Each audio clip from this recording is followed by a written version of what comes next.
خدمت بینندگان عزیز، روزنامه ورزش با افتخار کشتی دیدن نیمه نهایی وزن 125 کیلو امیرحسین زاره درآور رشته پهلوان خیز مازندران شهر آمل شهر المپیکی ها در آوردگاه مسابقات جهانی اومده یه مدال طلا صید کنه. شده کشتی رو شریپوف بحرینی که روسیول اصل رو شکست بده و بعد فردا با حریف از آذربایجان کشتی خواهد گرفت برای فینالیست شدن. حالا از این حریف عبور کنه و بعد فردا شب هم بتونه یه مدال خوشرنگ برای ایران عزیز، برای مازندران، برای آمولی ها صید کنه. امروز ما یه فینالیست توسط یه کشتیرمون احمد جوان به فینال راه پیدا کرد. 61 کیلو کامران قاسم پورمون به والنسیا بخ رفت رده‌بندی و زاره ما انشاءالله این کشتی رو ببره که فردا ما 2 تا فینالیست به یه رده‌بندی داشته باشیم. امیر محمدی زاره ما، امیر محمد یزدانی ما هم کشتی رو واگذار کرد به آذربایجان و کشتی رو آذربایجان حذف شد و عملا کشتی رو هم حذف شد. می‌پذیریم به این کشتی ما از تیمی هم از امریکا جلو هستیم. امریکا 2 کشتیگیرشون حذف شده، ما 1 کشتیگیرمون. ما 2 فینالیست انشاءالله این کشتی به فینال راه پیدا کنیم. 2 فینالیست داریم و یه رده‌بندی، اونها یه فینالیست و یه رده‌بندی دارن. 2 کشتیگیرشون 70 کیلو و 125 کیلوشون حذف شده. در واقع تنگ و نزدیکی داریم با امریکایی‌ها. روسا هم که ما امتیازشون اصلا حساب نمیشه.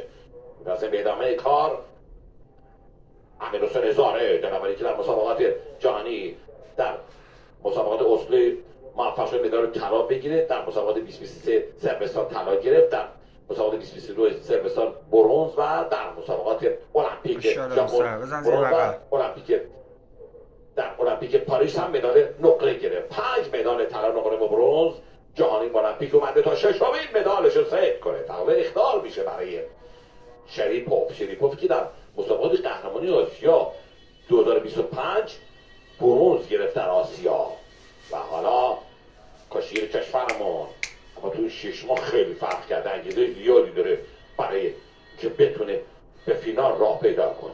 اما دستان زاره هنرمندانه کار میکنه.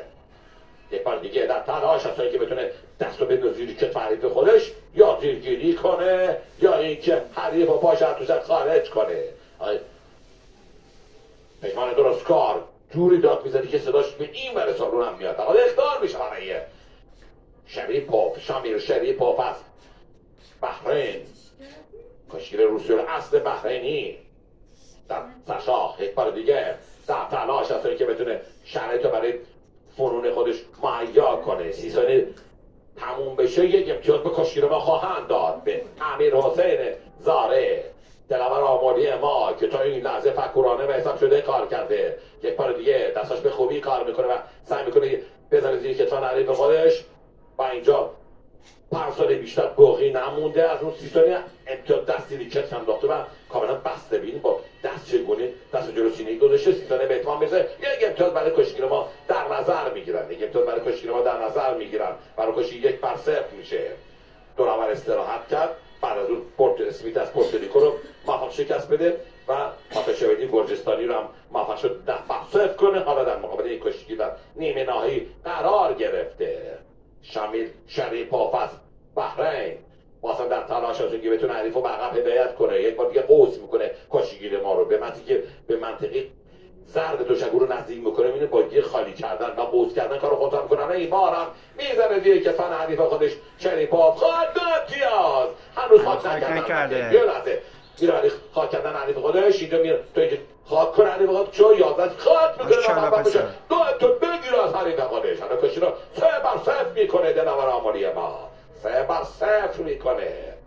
3-0 تا این لحظه بالاخره حملات پی در پی خودش رو نتیجه گرفت و موفق شد یه خاک بکنه از حریف خودش.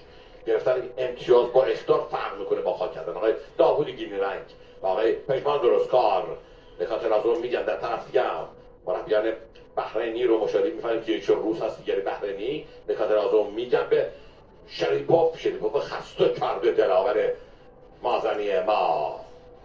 2 تا مدال المپیک داره، 3 تا مدال جهانی حرکات آسان رو با هم میبینیم. به این شکل دستاش کار میکنه، بی وقفه کار میکنه، حریف گیج و سردرگم میکنه. این هم آقای پیشبان درست کار سرمربی پرتلاش تیم. وقت دوم ما بارسه دوم ما توسط احمد جوان در 61 کیلو به فینال را پیدا کردیم. کامران قاسم پورمون رفت به رده‌بندی. امیر محمد یزدانیمون هست شد و حالا یه فینالیست انشالله تا 3 دقیقه دیگه توسط امیر حسین هزاره یک بار دیگه میده تیکت و حریف خودش پرتلاش هست. از ابتدای کار طوفانی ظاهر میشه، از ابتدای کار طوفانی ظاهر میشه تا که بتونه شرط برای فنون خودش مهیا کنه. فردا هم اوزان 57 و 74 کیلو 79 کیلو و 92 کیلو کشتیرانمون کشتی خواهند گرفت. مامنی یونس امامی و خودی و پیروزپور رو تشک خواهند اومد. بازم میزنه روی کتف حریف کاملا کشتی رو بسته، روی کار کردن دستان حریفش کار کرده، روی کشتی زاده کار کردن. این به این شکل میتونن اخطار هم بدن. سر و گوشی توی سینه کاملا دماغ داره یه قوس میکنه تا دولت به هم میزنه. بعد اینکه از اون حالت نمیتونه نتیجه بگیره، از طرف مخالف قوس کرد حریف خودشو.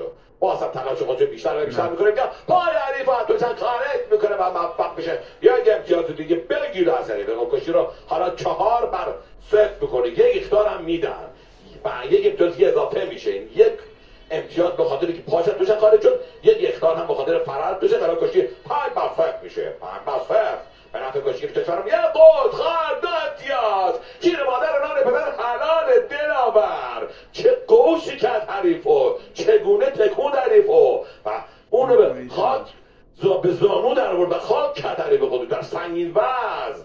یه قوس تکنیکی قدرتی سرعتی، یه قوس جانانه 2 امتیاز. حالا حریفو گیج و سردرگم کرده دیگه. شری پاف یک بار دیگه رو بردیر گیره قام میکنه، سرکردن ما میکنه، میده خواه کنه چپ راست پیش میندازه هم که مخالف. اما این بار شری پاف خودشو جمع جور میکنه. خواه کرده بود یه 2 امتیاز دیگه رو 9 بر 0 میتونست ادامه بده و 10 بر 0 کنه. حریف نیمه نهایی رو 10 بر 0 بردن. واقعا ارزشمند است. حالا یک بار دیگه سرگردان میگیره. ببینید 7 امتیاز جلو، اما دفاع نمیکنه، حمله میکنه، حمله به حمله میکنه و سعی میکنه با حملات پی در پی حریف از پا در بیاره. یک لحظه آروم قرار نداره. اینی که میگن بهترین دفاع حمله هست، واقعا درست هست. باز هم در تلاش هست، بعد باز هم دستاش تو سر کردن کار میکنه و با کار کردن دستا ابتکار عمل از حریف گرفته. ببینید از سمت چپ راست قوس میکنه، تکون میده و تمرکز رو به هم میزنه. یک بار دیگه اینجا یک لحظه تا دو لحظه هم میزنه میرد دیگه. ببینید یک لحظه خطرساز شد. یک لحظه دیدیم چگونه نشون داد به این شکلی بدلکاری نشست از سمت مخالف پا رو گرفت و یه جوره با پای دیگه هم قیچی کردن به پول زدن. یه 2 امتیاز گرفت چیزن رو 4 امتیازی بشه. حالا تقاضای چالش میکنن، نظرشون 4 امتیازی بوده، نظرشون 4 امتیازی بوده. مربیان بحرینی که روز هستند. حالا که این بازبینی میشه توسط آقای لونت رئیس کمیسیون داوران جهان، آقای کویکه. ما ببینیم که چه رأی رو خواهند داد. نظرش این بوده که اینجا ببینیم اگه از بالا خورده باشه مستقیم به اعتقاد من به پل نرفت.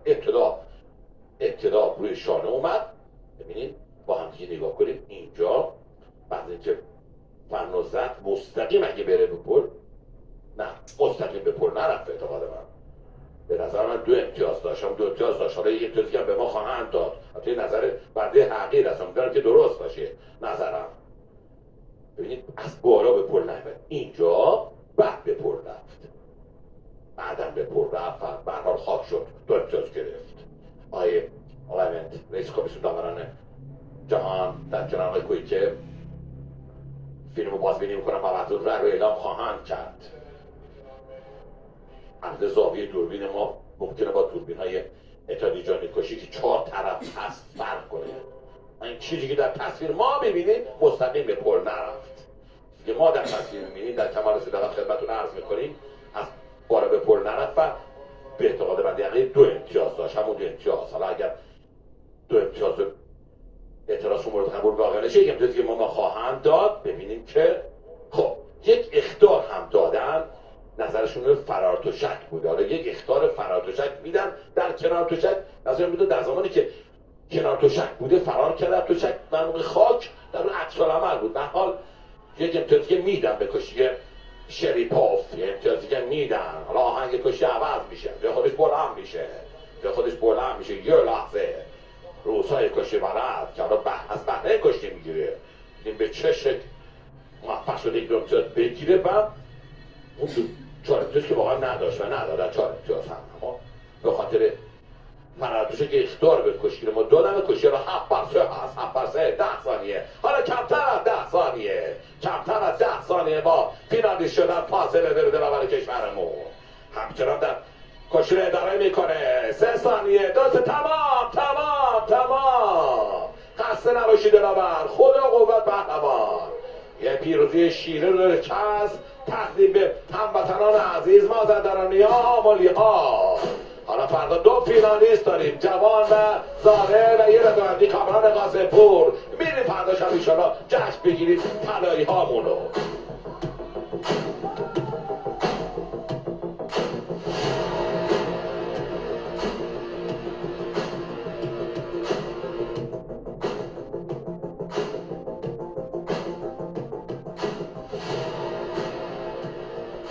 بله تبریک میگم به این قهرمان بلند آوازه